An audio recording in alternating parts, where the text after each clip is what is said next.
Fabric paint প্ৰিয় ৰাইজলৈ আজি খুব ধুনীয়া এটা ডিজাইন লৈ আহিছোঁ। বৰ্তমান আমাৰ অসমত বিভিন্ন ধৰণৰ ছিজনেল ফুলসমূহ ফুলি থকা দেখিবলৈ পাওঁ। তাৰে ইনস্পিৰেশ্যন হিচাপে লৈ মই কেইযোৰমান কাপোৰ তৈয়াৰ কৰিম বুলি ভাবিলোঁ। তাৰে আজি প্ৰথমযোৰ কাপোৰ আপোনালোকৰ মাজত।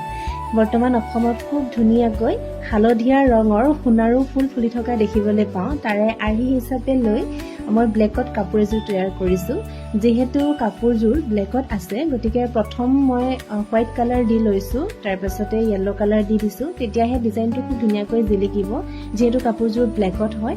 আৰু এই ডিজাইনটো যদিও সৰল হয় মোৰ বাবে খুব স্পেচিয়েল হয়, কাৰণ এয়া মোৰ প্ৰথম ডিজাইন হয়। এনেদৰে হেণ্ড পেইণ্টিংসমূহ কৰি মোৰ খুব ভাল লাগে। আপোনালোকৰ কেনে লাগে বাৰু জনাবচোন।